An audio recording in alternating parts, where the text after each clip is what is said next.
Good morning, welcome everybody to the blog of the doctor on call at the parking lot. Today I want to talk about cardiology and specifically about hypertension for the purpose of the exams, United States medical exam, medical licensing exam. Let's say the first case. The first case can be a patient that comes to your consult, is a 50 years old male that is going to travel to Africa and is asking for prophylactic information concerning paludism. Upon examination, you identify that there is a blood pressure of 170 with 95, and the question is, what is your next step? The next step can be, for example, to ask the patient to come to receive more frequent blood pressure, more frequent measurements of the blood pressure, or it can be to prescribe some specific medications or to conduct some specific laboratory tests such as blood urea nitrogen or to do an EKG. In this case, the right choice should be, because the patient doesn't have any prior history, this is a finding, it's the first time that the patient comes with this high blood pressure, to actually ask the patient to come in two more instances, to verify if the finding is correct. By the way, the definition of high blood pressure will be any systolic that goes above 140 and above 90.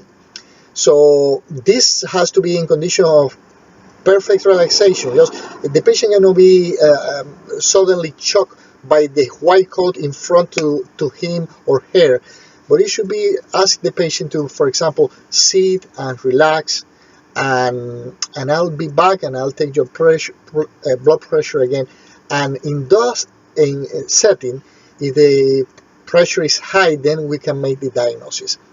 Now, another question can be, what is the next step in terms of management? And because the patient can be identified with a number of conditions, you can, for example, recommend change in lifestyle habits. That would be the answer, most likely, because this is the first step, to decrease the sodium intake, to decrease the amount of fat food, particularly from animal origin.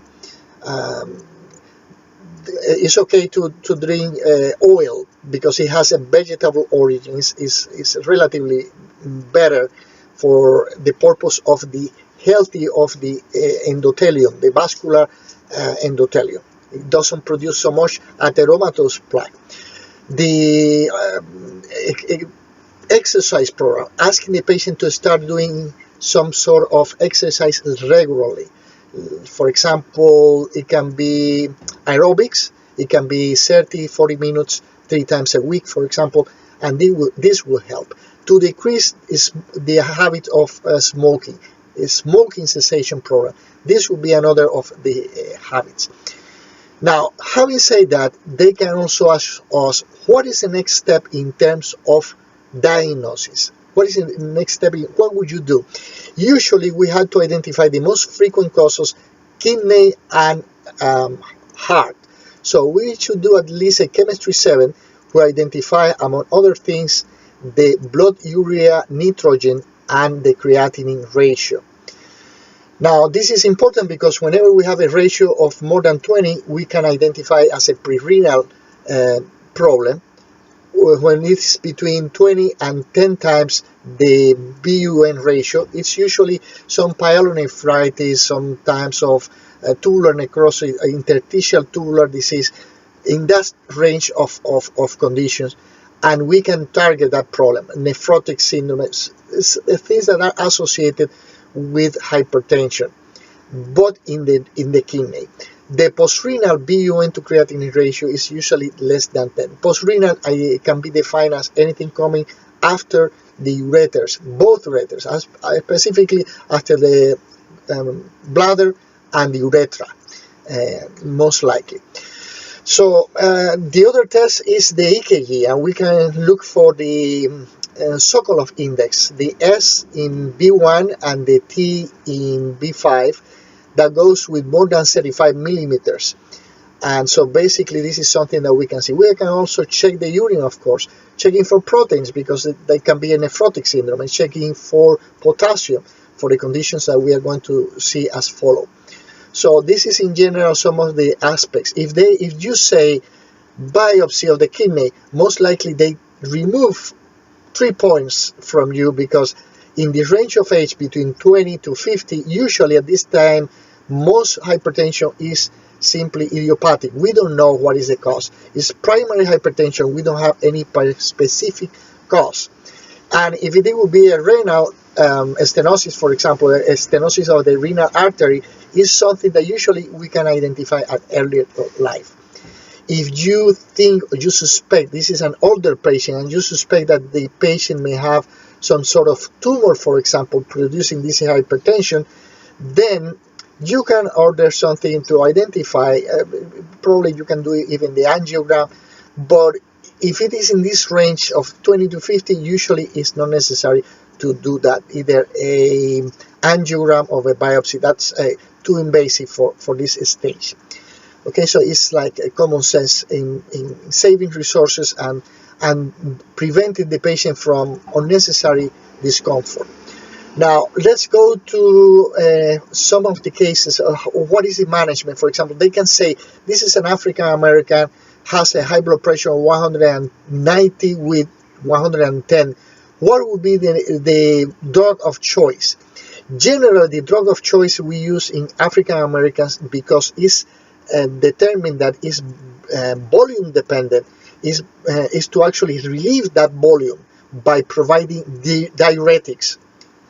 For example, furosemide or hydrochlorothiazide. Furosemide, let's say 40 milligrams intravenous. We usually do that in the emergency room, so when it's too high, or we can recommend hydrochlorothiazide, let's say 50 milligrams to start checking, let's say PO, and we can evaluate that.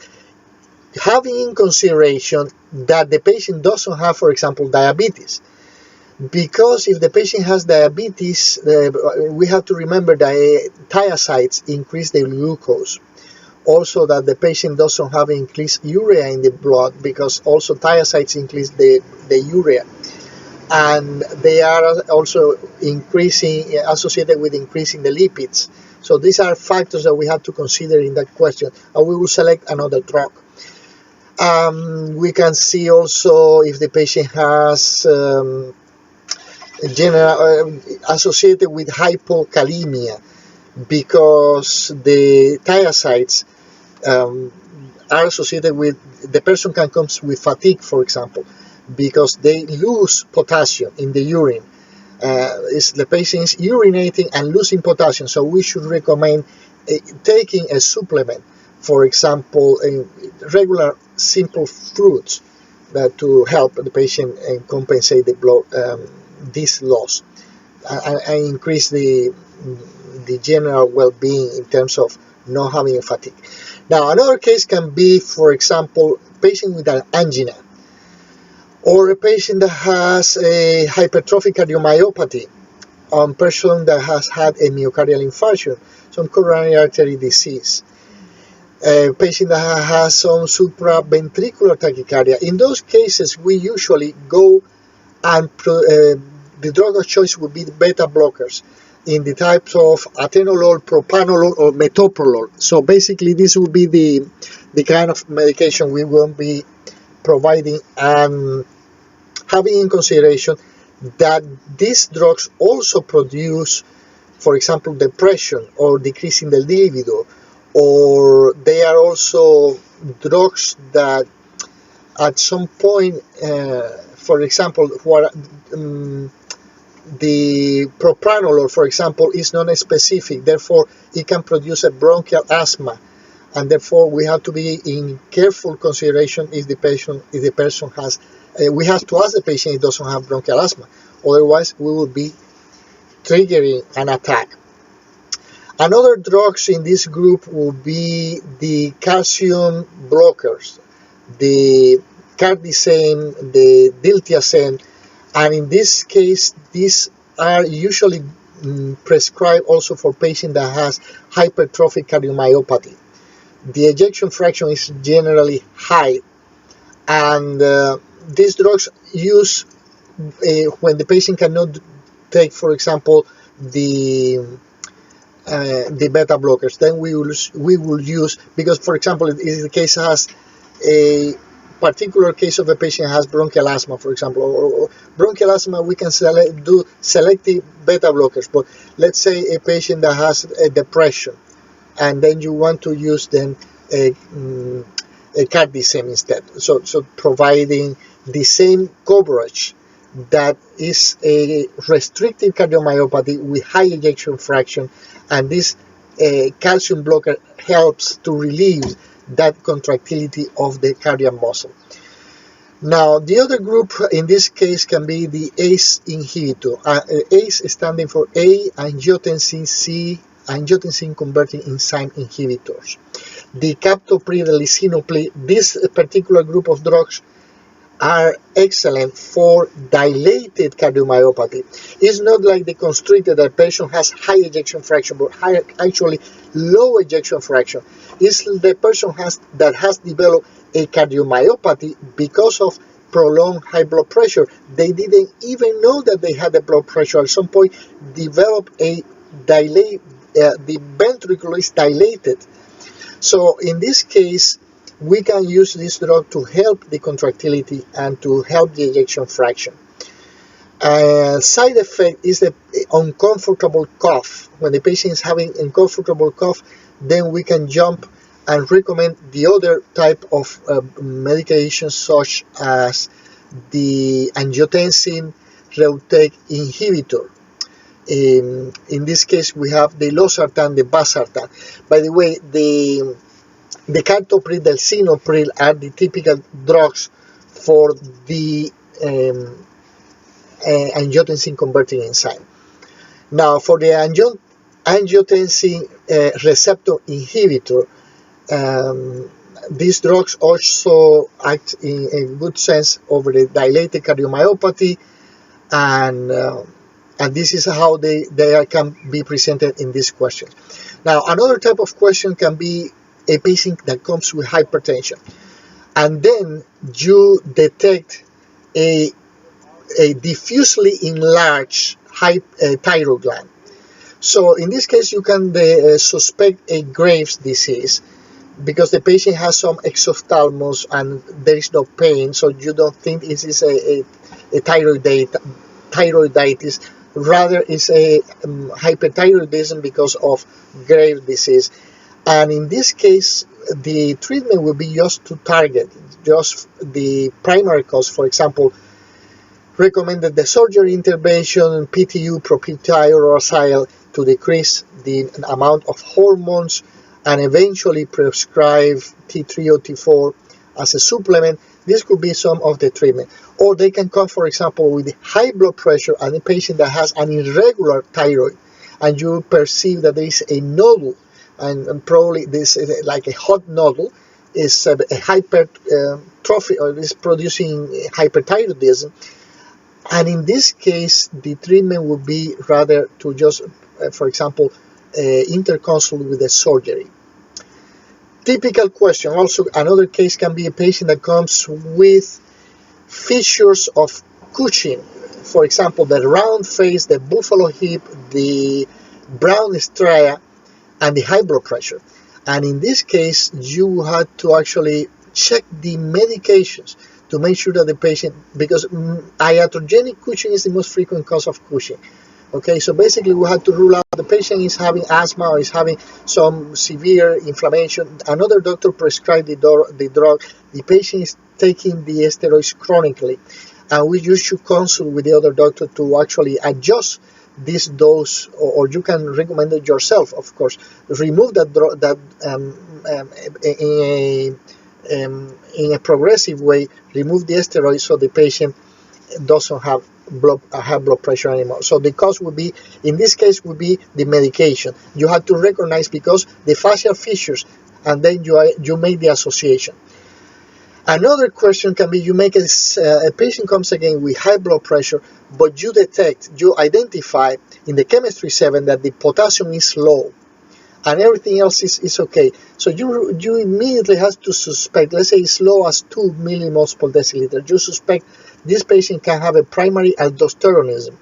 Remember, the aldosterone produces basically a reabsorption of sodium, and with the sodium creates a osmolar gradient, and with it come then the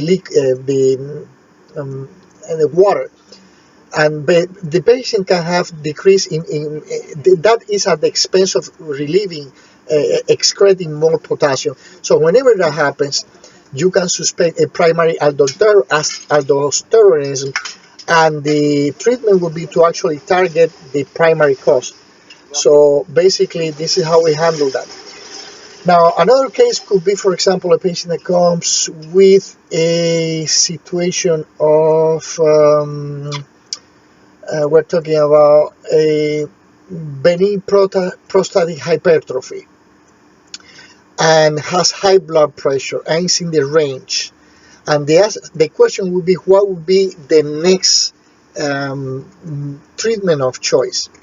For this particular unusual group, that is a man of less than 50 years old and BPH, benign prostate hypertrophy, we usually recommend the alpha blockers. And so basically this will be the treatment. Now we have another case that can be a patient that has a high blood pressure, comes with you with high blood pressure in the right arm, and this is let's say 180 with 98, and the other arm, it is in the left, in the right arm, it will be, for example, 150 with 90. And they ask you, what would be the diagnosis? And the diagnosis in this case could be, for example, the coarctation of the aorta. So whenever we have a discrepancy between the right and left arm in terms of the amount of blood pressure, we have to think immediately this is a coarctation of the aorta. And if this also applies if this is a discrepancy between the upper extremities and the lower extremities.